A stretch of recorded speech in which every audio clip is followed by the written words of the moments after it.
Okay, how many of y'all ever read Esther? One person? Two, three? Okay, three? Okay, for more than Esther is really a study in disobedience. And most people don't look at it like that. They look at it like Esther is a young Jewish. Mike and I went and saw a production of it. And the way they showed it is she was just this young Jewish girl. Mordecai was this great man. He was just her kind-hearted guardian. And he saves the Hebrew people when she bravely converts the king to save her people. Well, until one day I saw a simple question. And you know what that question was? Why had Mordecai not returned to Jerusalem? With that one question came a series of other questions. And you know, it need to be looked at in a light of disobedience instead of a light of this young Jewish girl that's so perfect and that gives herself away to save her people. See, the man had not obeyed God when he was told. See, when Darius became king, this is Xerxes' father. He held a revere for the Jewish people. They was brought into his kingdom, and then he told them, you know, let them go back to Jerusalem. Told them to go build up Jerusalem again and build the walls to go back to their promised land. Well, they was supposed to do that. All the Jewish people was supposed to leave that land and go there. But see, Esther is not about the greatness and faith of Esther and Mordecai, but it's about the goodness and kindness and the mercy of God on his people. See, when we look at Esther, we say, oh, how great she was, and how great a man of faith that Mordecai was. But we find nothing in Hebrews about Mordecai, do we? Not in any of the New Testament, do we? About how great he was with the other fathers of faith. No, in chapter 11 of Hebrews. So and there's nothing about the queen in her part of bringing deliverance to the Jews. And we have to ask ourselves, why? Why is they not in there? See, why is Daniel regarded as a hero in Hebrews? And he became a prime minister, whereas Mordecai is offered by silence. He's not even in there. There is nothing about the queen and Mordecai on their part of bringing deliverance to the Jews or anything in there. See, Esther never appears in the New Testament. The name the Lord is never mentioned in the book of Esther. God is completely left out of there till they get in a pickle.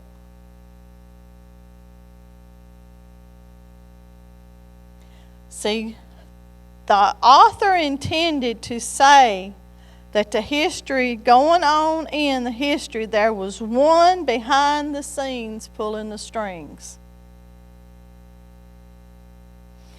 And that's how it is with us, aren't they? Everything we do, there's somebody pulling the strings on it, aren't they? It's somebody watching over us. When we do our stupid things that we do in this world, there's somebody there watching over us, aren't they? Giving us one more chance to repent and do what is right, aren't they? So what's going to happen to us when we don't have another chance? We're going to die and go to hell, aren't we? So with this one breath, we have to take our chances that they're given to us. Because you may not have another chance. This could be your last chance. And a lot of you know where that's coming from. A lot of you are on your last chance. And you may not even know it. We've got a wall full of people out there that was on their last chance. I don't know how many of them died and went to hell, how many of them went to heaven. But there's just as many that had their last chance to do what was right. And whether they done it or not, that's between them and God. See, whatever we may face, the Lord will face it with us if we know Him, won't He? Whatever we may look at in the physical, we should open our spiritual eyes and see what the Lord is doing, working for us. So He's always behind the scene, working for us. The devil may have some plans for us, but the Lord has a greater plan, don't He? Amen. And that's what we have to cling to. The Lord has a plan and a purpose for every one of us. And even the wrath of man will praise Him. He will turn our captivity. The end will be so much better than the beginning, won't it? You know, some of us have been guilty of misreading this book and thinking things are there when in fact they're not, hadn't we? It is amazing how the name of God, Yahweh, whatever, Elohim, is not mentioned in this book. No mention of prayer, no reference to the covenants that God had made with His people, the Jews, that what stuff they was not supposed to do. She should have protested against what Mordecai wanted her to do.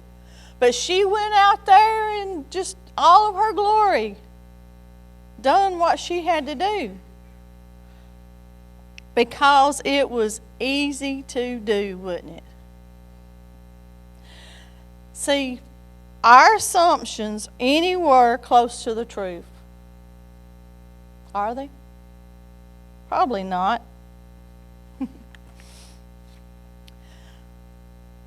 Esther and Mordecai is, why were they still in Persia?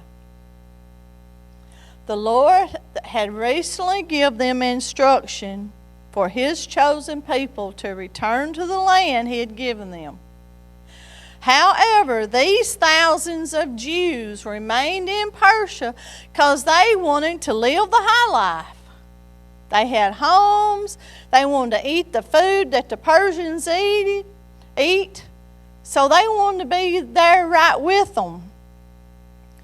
See, they wanted to enjoy the life of a foreigner rather than helping with the reconstruction of Jerusalem and dwelling in the Promised Land.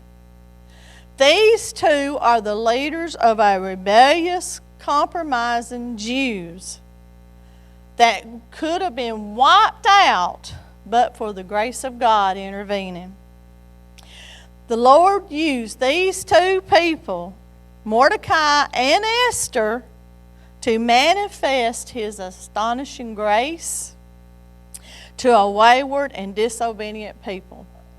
And that's how He does with us. He gives us grace every day just to get through this life, don't He? Because a lot of us have been given grace, or we would not even be here. See, Esther should have returned to Jerusalem and married some young Jewish man. Instead, she married a pig of a man with no qualms about treating his former wife like a common stripper.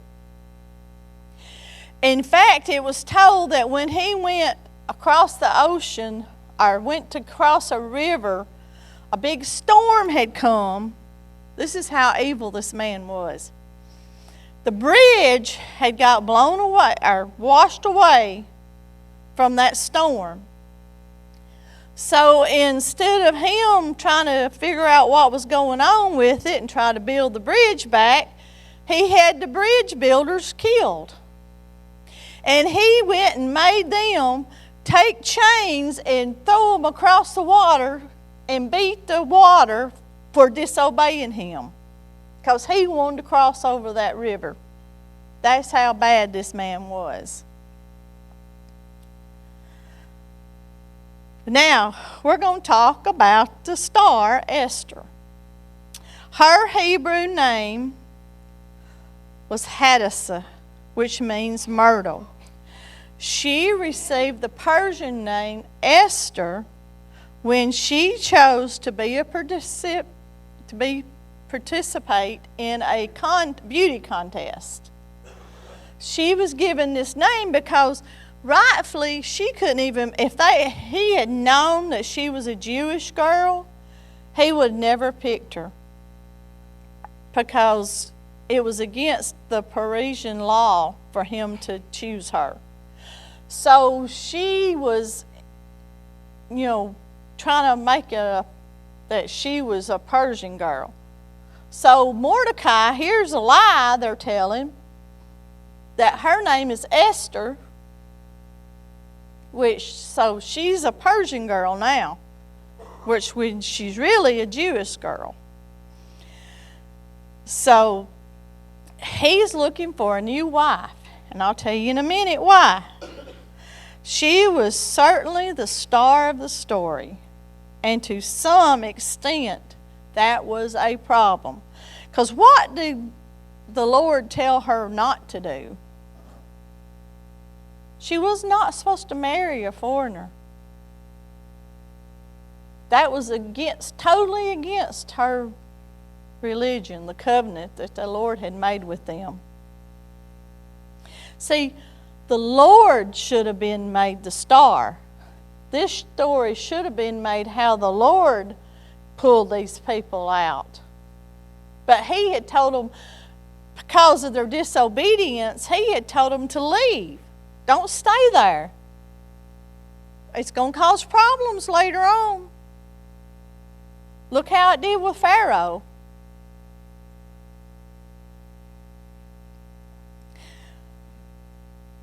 Why did she not reveal her identity to either the chief eunuch or the king?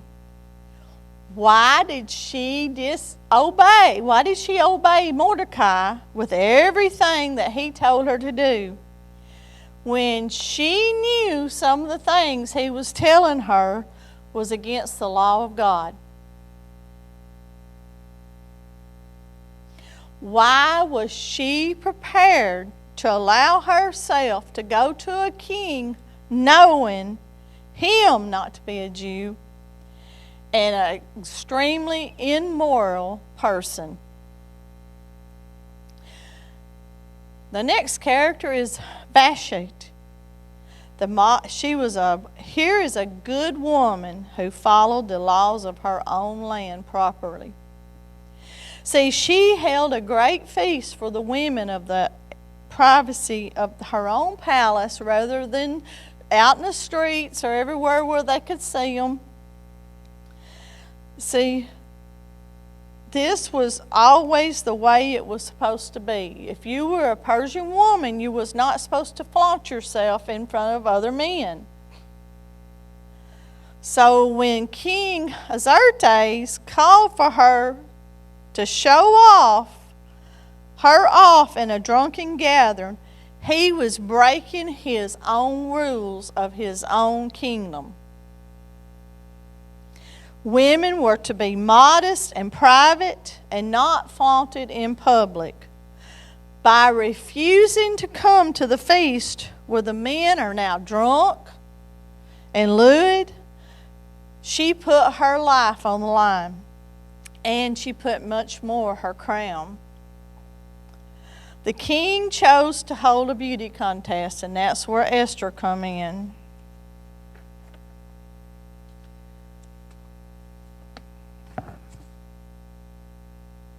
See, he was obnoxious. He was a drunk. He was a heathen. He worshipped idols. But when she was going through all these contests, how do you think he picked his wife? He slept with all of them. He made love to other dozens of other women, even Esther, before he ever picked her. So that was actually against her covenant right there. She was supposed to remain a virgin until she married a Jewish man. See, Esther is not honorable in any of this. She is. The woman who had no covenant with God put her life on the line to maintain standards.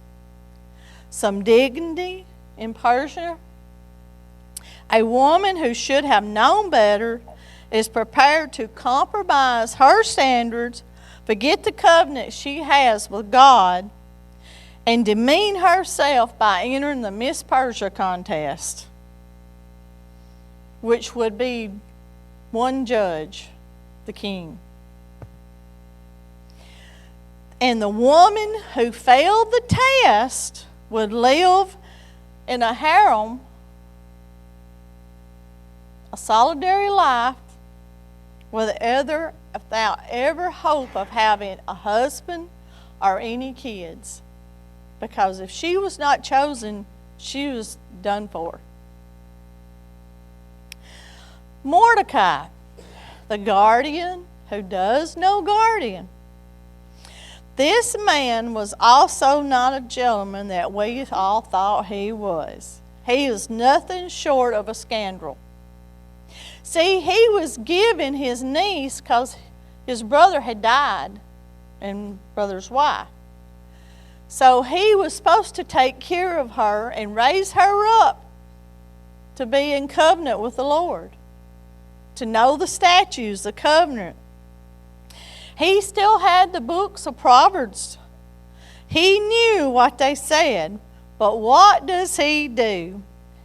He allows Esther to enter the palace, go through all the steps of being the beauty queen, sell herself to him. Mordecai seems to have very low standards and can hardly be called a practicing Jew, because he knew none of the laws, did he? He has no concern over her that she would lose her virginity, and if she was not picked, she would become an old maid living out her life without any kids or anything. Could never be given in marriage to anybody else or nothing. She'd be in there with all these other women that had failed the test. She was sentenced to a lonely and empty life. And all this notwithstanding her to the King of Kings. Because once she done all this, God didn't, he had no, because she had went against everything he told her she was supposed to do. But he turned it around, didn't he? If you've ever read the end of it. Mordecai's name means contention, bitter, and bruising. Okay, feast, the party. Feasting is a very important part of the book of Esther. They had 10 parties. There's 10 recorded in there. Usually it's a Jewish custom to eat with someone that you are forgiven. In this book, this custom was turned on its head. And so many of these feasts lead to something sinister. Xerxes was the king of Persia for 3 years, and he enjoyed success in his empire. And he decides to celebrate. Well, this celebration lasts for 180 days. And at the end of a period, a week is given to feasting. Men are in the open air. The women are in a modest banquet room in the palace grounds, hidden away from everybody. See, the men are not forced to enter in excess drinking, for a while all is well. But the king overindulges. See, every time the law of back then was, if the king takes a drink, you take a drink. And you don't take a drink except when the king takes a drink. But see, the king bypassed this law and said, because he wanted to get drunk, and he told them, you don't have to do that. You can either abstain or you can drink all you want. So he had invited all these important people.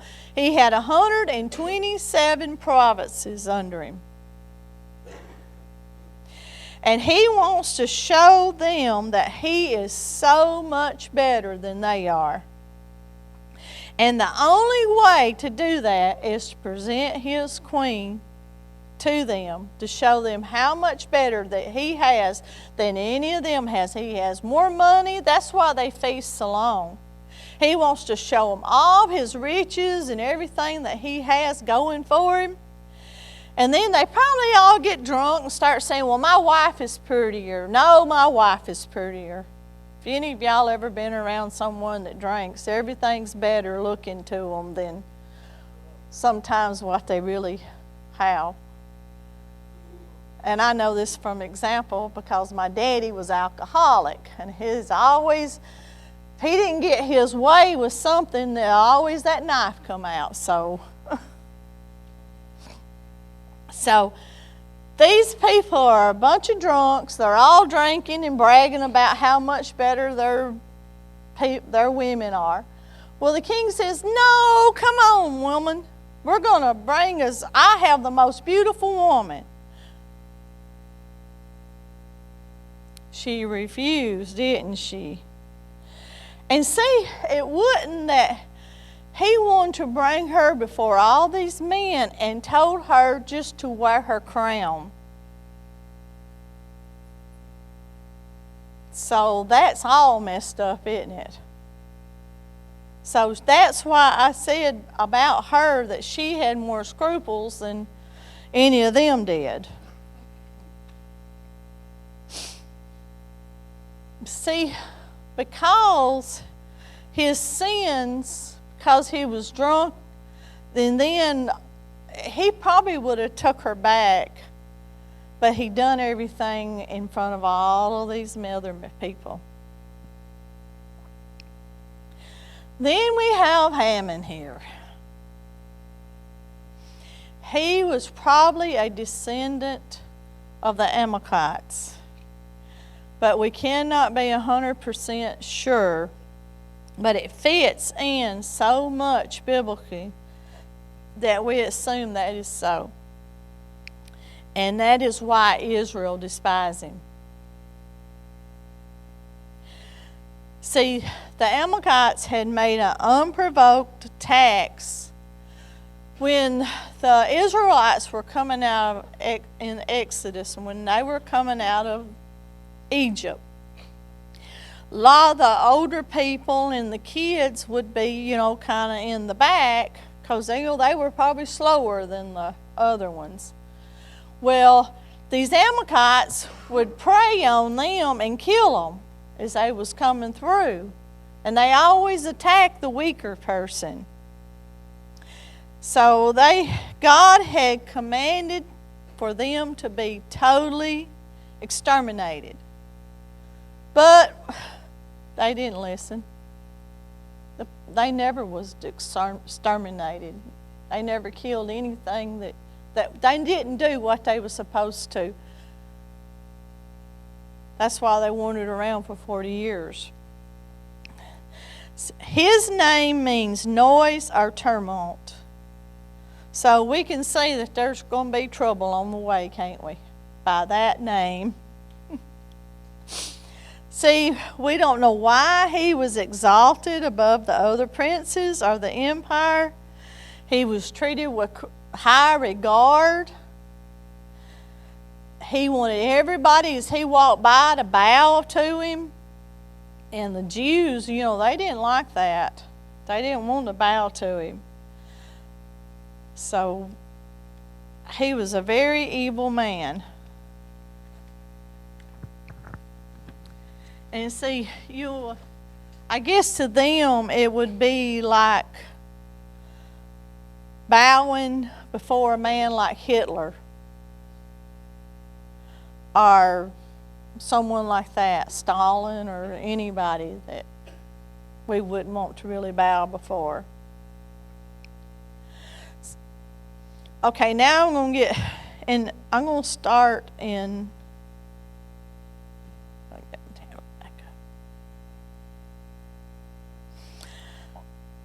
Now it came to pass in the days of Xerxes.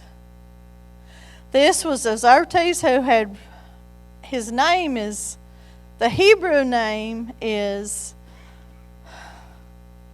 Ahasuerus, but it's Xerxes is how, and I can pronounce the Xerxes, but it's going to be hard doing the other name. He reigned over 127 provinces from India to Ethiopia. In those days, when the king Xerxes sat on the throne of his kingdom, which is in Shushan the Satel. See, this king was well known through history. He inherited the vast empire of his dad Darius. In fact, the existence of this king in this circumstances is extremely well attested by when they done archaeological digs, they found all this stuff, the palace and everything, still there in all of its splendor is in the ruins.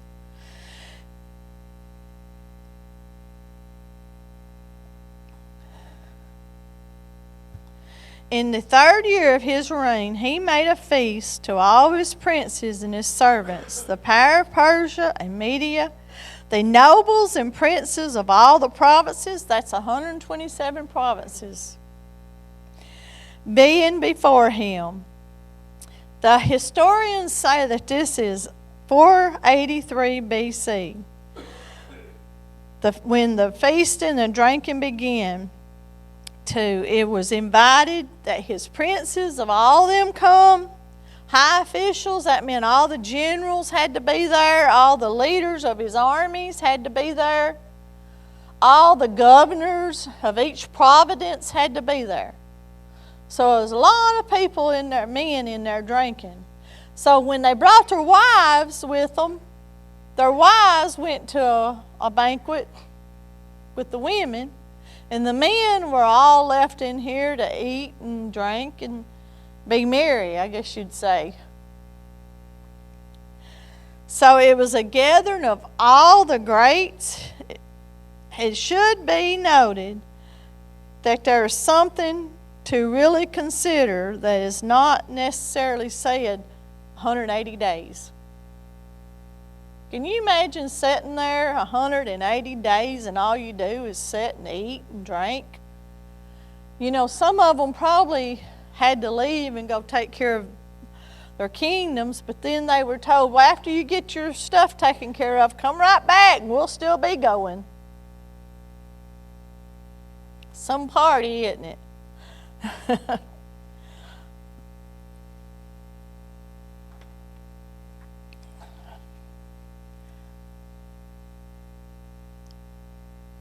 When he showed the riches of his glorious kingdom and the honor of his excellent majesty, many days, even 180 days. See, it showed that All he wanted to do was he would let them review his wealth. He wanted to show them how much gold he had, why he was so great, how nice his palace was. Because see, they were getting ready to go against the Greek Empire. And he wanted to let them all know that he was ready to go against them. Because he wanted to conquer them. And he wanted them to join him in his fight against them. So he wanted to show them how great of an army he had. And you know, this, it boosted his confidence to show them all this stuff too. Because when you have a lot to brag about, it'll do anybody's confidence, won't it? And no doubt brought the king great satisfaction to flaunt all of his wealth. See, our precious Holy Spirit, as we study this chapter, is to bring out excessive wealth, power, and splendor of the king. His spiritual lesson was that with all his wealth and power, Esther-A was unable to prevent God from controlling what was going to happen next, wouldn't he? Whilst he himself done foolish things. See, over in Daniel, Nebuchadnezzar done the same thing. He went and told everybody that his great wealth, it was from him. What did God do to him? Struck him down like a cow and made him eat grass for 7 years.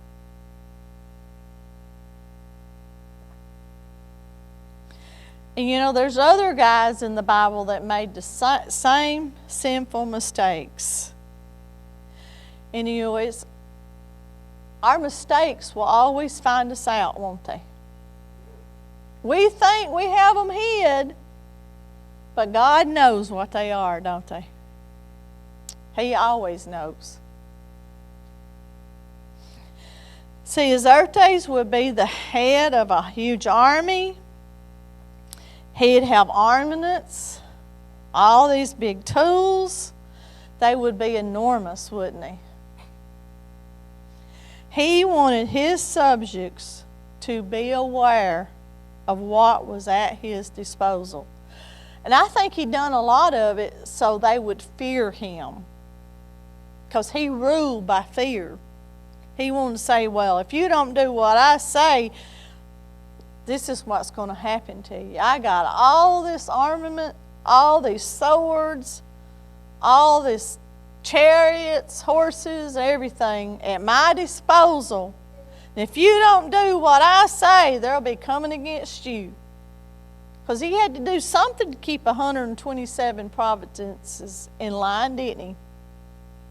So it probably was by fear. And when the days were fulfilled, the king made a feast to all the people who were present in Shushan the palace, both great and small. 7 days in the court of the garden of the king's pavilion. Okay, the feast lasted 7 days in an open air and took place in the court. This ain't even counting the 180 days that they had already been feasting. And it was a garden by the king's pavilion. It would have been colonnaded open structure which would catch breezes. The feast would last for 7 days, and it would be seen as full and complete. There were hangings of white cloth, of the color of fine linen, and of blue, fastened with cords of fine linen and blue to silver rings and pillars of marble. The couches were of gold and silver on a pavement of red and white and yellow and black marble. It gives the scene, gives the impression either of an eyewitness or someone who knew the palace very well, didn't it? The white and blue linens hanging from the attached pillars of the pavilion with silver rings by means of cords of white and blue, the royal colors. See, he had all this decorated up for all these people. And they gave them drink in vessels of gold, the vessels being diverse one from another, the royal wine in abundance according to the bounty of the king. So that means the wine was flowing abundantly. And each person would have their own vessel of gold, would be different from every other vessel.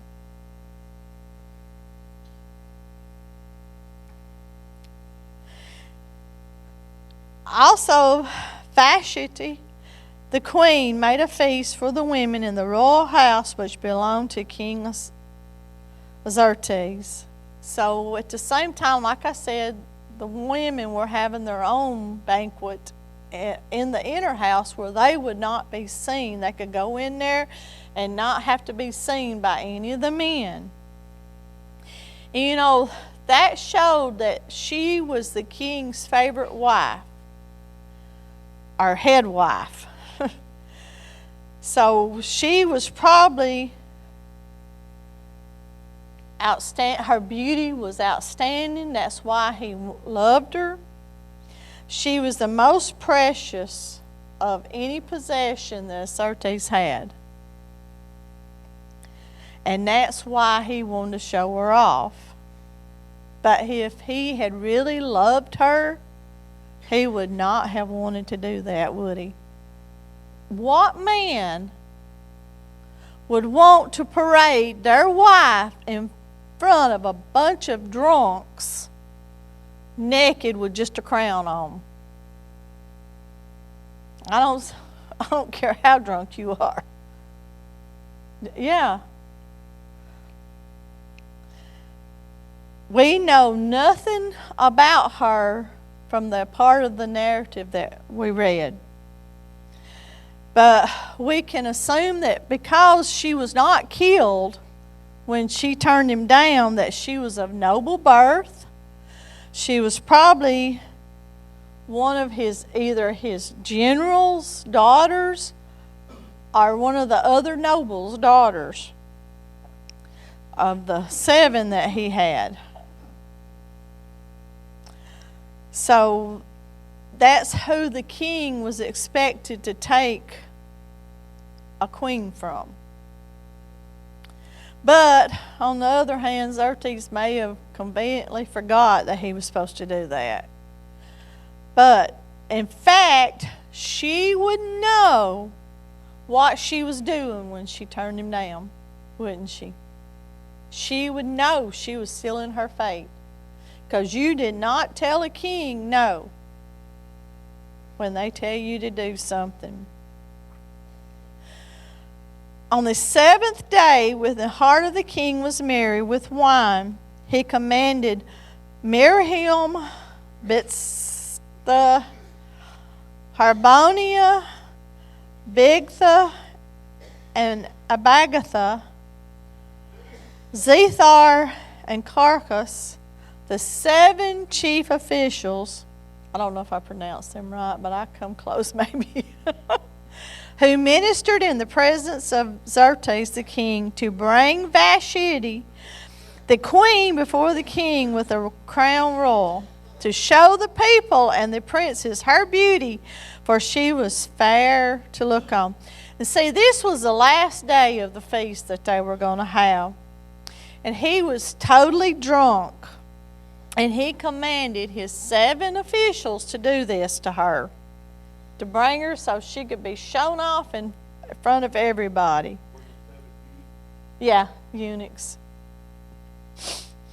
And see, most of the time when a queen was brought before the men, they were corseted, so they would be real skinny. And they were arrayed with all the jewels and everything of the kingdom. And they were made to sit by the king.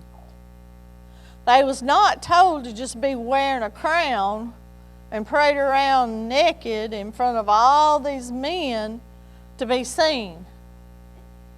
And she knew that this was what she was not supposed to do. See, it shows also by her turning him down that she had a little bit pride left in her because of her status, probably of who she was, if she was a noble's daughter. I bet he did too, especially one of whoever's daddy it was. And it was noteworthy that she was not put to death either, but simply permanently excluded from filling the duties of a wife to Xerxes, something which the king later regretted when he returned from fighting the Greeks.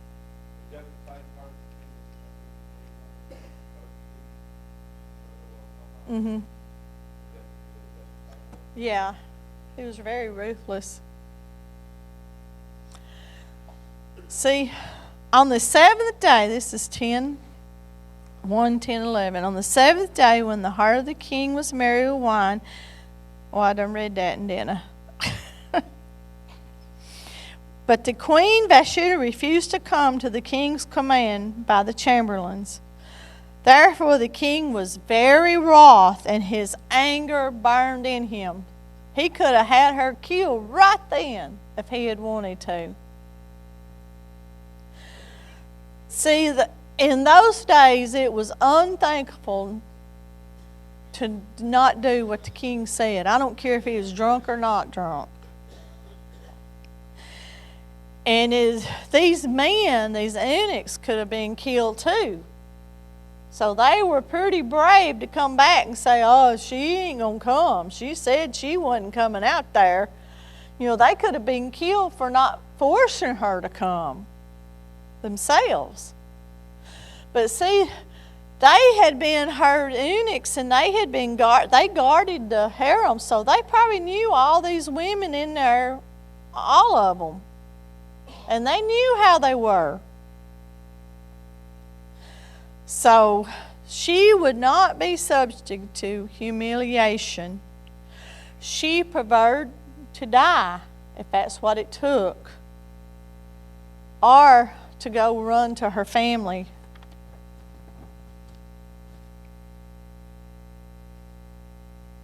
So here is the king in his vast domain, from India to Africa, ruler over 127 provinces, being told no. So here he'd shown all these guys everything he had, and when he said, okay, come on, woman, let me show you all, she said no. So it was too much for him to be humiliated this way.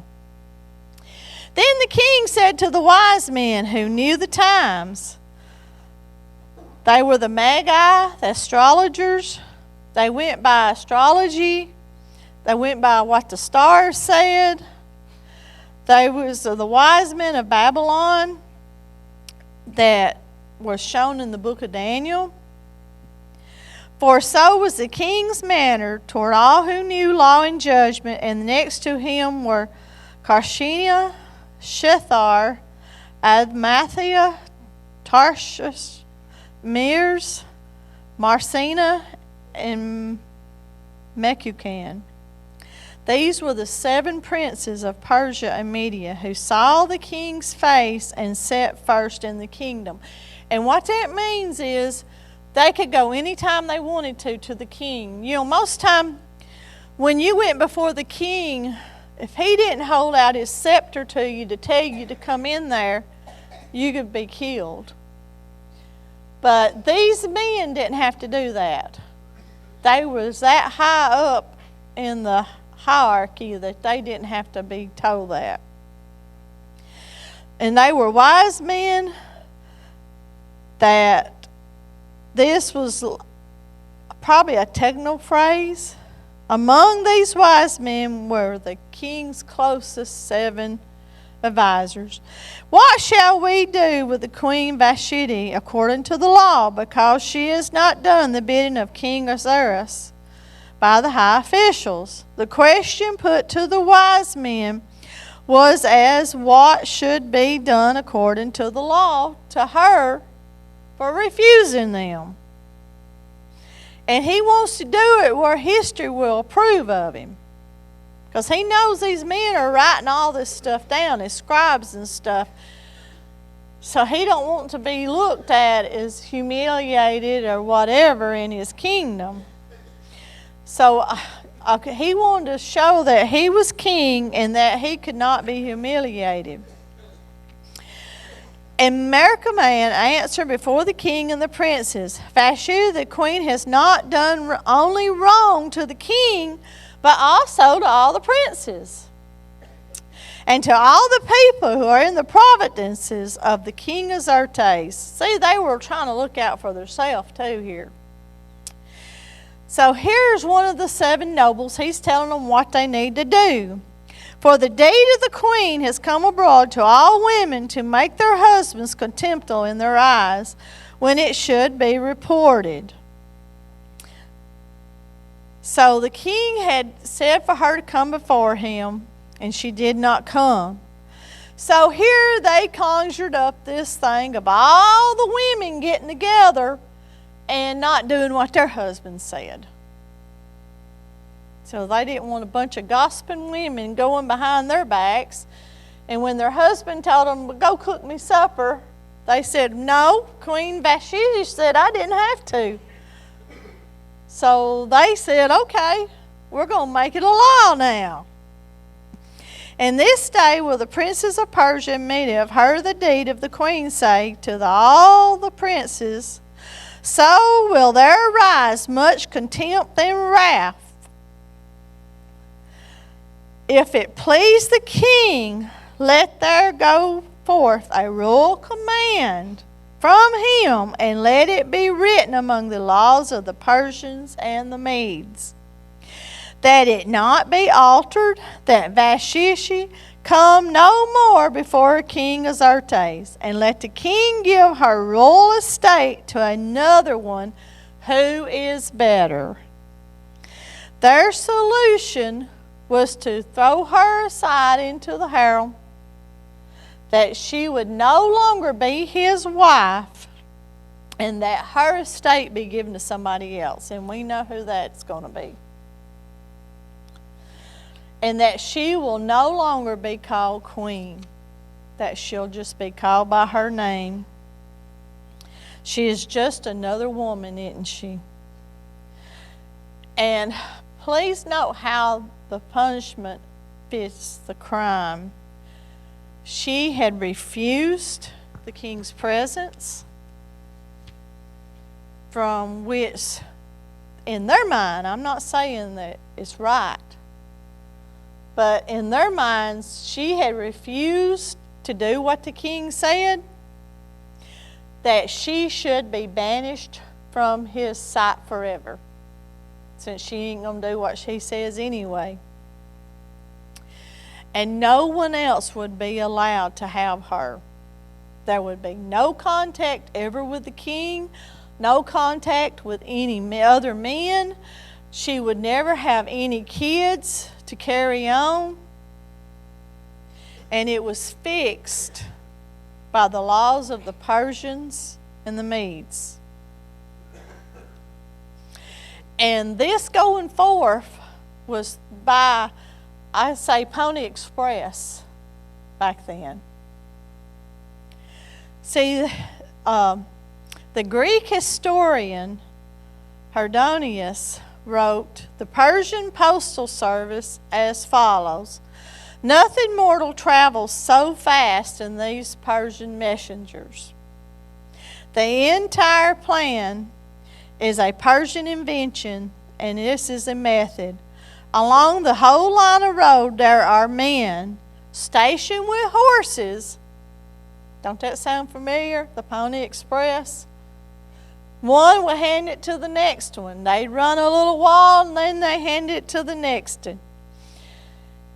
And he would run it to the next one until they got to the town and to the furthest parts of the empire, so the whole empire would know what was going on with all this.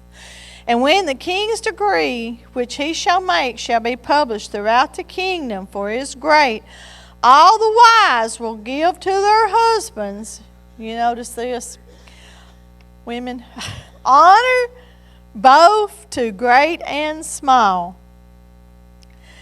And the saying pleased the king and the princes. Of course, it's going to please them, isn't it? It ain't going to be good for the wives, but it's going to please the men, isn't it? And the king did according to the word of Memucan. So they were all pleased with it. For he sent letters to all the king's provinces, and every province according to the script, and every person after their language, that every man shall bear rule in his own house, and should speak according to the language of his people. So they put that little caveat in there. Do you notice that? Okay, let's say Zach speaks Hebrew. His wife is a Persian, and that's the only language she knows. She has to speak Hebrew now. Whatever language he knows is what his wife is going to have to speak, whether she knows it or not. So she'll have to learn his language. What he says goes.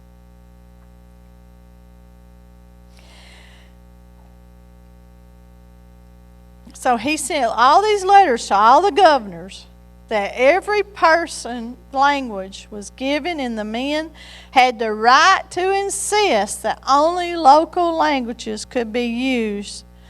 So there would be no question of a foreign wife introducing her language to the kids. He wanted the kids had to only speak his language. So this chapter is about the greatness of Xerxes. And it closes with an indication of how he could be treated by his wife, how he acted in a fit of drunken temper to punish her. The law was a mere blind, and all these so-called advisors knew that their decision had to please the king. The greatest king was really seen as a wimp, wasn't he? See, according to popular belief, Xerxes was never the person in charge, was he? In truth, according to history, the real king Xerxes was not a good king, was he? His honor, the word making its spiritual debut, was not as glorious, was it?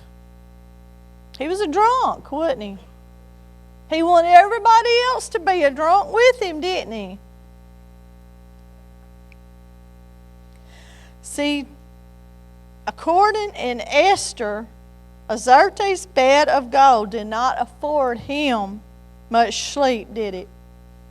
Historians tell us he suffered a devastating defeat in the hands of the Greeks before he returned back to select Esther.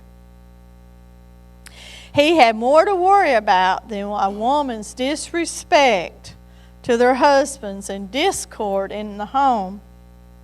Both words occurring only once in the Bible, his drunkenness for one. The king's fury, however, served God's purpose, didn't it? See, the Hebrews' fury served his purpose, didn't it? And the Pharaoh, the people was released, wasn't he? Out of Exodus. God is more active in our lives. He's more aware of all of our suffering. He knows everything that's going on with each one of us, don't he? And he wants us to be attentive to what he wants, don't he? He's attentive to our needs, isn't he? He gives us exactly what we need, don't He? But He's often uninvited and unexpected, isn't He, when He shows up. But His peace and presence always lingers, don't it? As long as the world lasts, His presence will be here. Distance, danger, and at times, even our disobedience do little to drive Him away. Because there's a lot of us that would not be here because we have been so disobedient toward Him. If He didn't love us and still want to pull us into Him, would we? Right. Do you trust Him in the good times along with the bad times? Do you trust that He will do what He says? Are you a victim or a victor in the midst of suffering? We want to be a victor, don't we? We want to trust Him with everything about us, don't we? Dear Heavenly Father, I ask You to be with each and every one here, dear Lord, and just be with them as they go back, dear Lord. And just let them feel Your presence, dear Lord, when they need it, dear Lord. I just ask You in Your name I pray. Amen.